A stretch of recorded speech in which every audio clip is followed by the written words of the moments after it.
Hakika Mheshimiwa Waziri, naomba nikuthibitishie tena, hakuna kitu kitakachosimama mbele yangu kuzuia kazi ambayo wewe umetumwa kulisimamia na Daktari Samia ametumwa kusimamia. Jengo hili ni moja ya jengo ambalo wako watu tu wamejaliwa na wameumbwa kwa ajili ya kuharibu mambo tu. Yaani mtu anamaliza, hata akija kwenye harusi yako chakula kitapungua tu.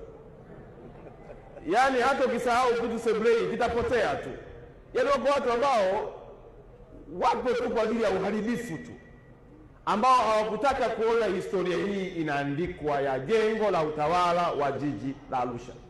Na kwa kuwa Mheshimiwa Waziri, mimi nimetoka kwetu Sukumani, nimeaga, nimeombewa kwa dua zote, na nilipokuwa mwelezi nilipita kwenye mikoa 23, nimepewa kila aina ya baraka kwa makabila yote.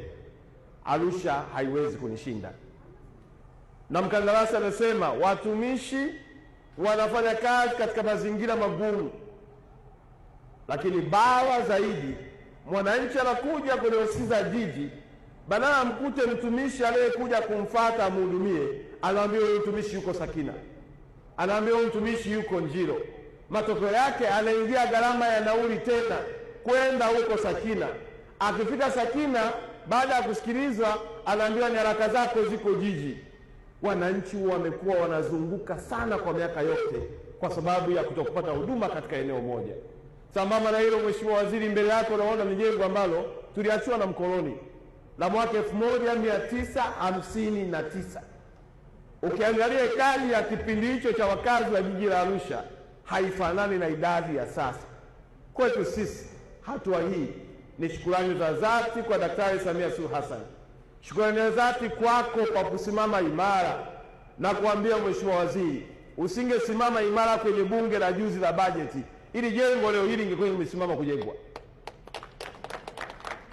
Usingesimama imara, ili jengo lisingeendelea kujengwa.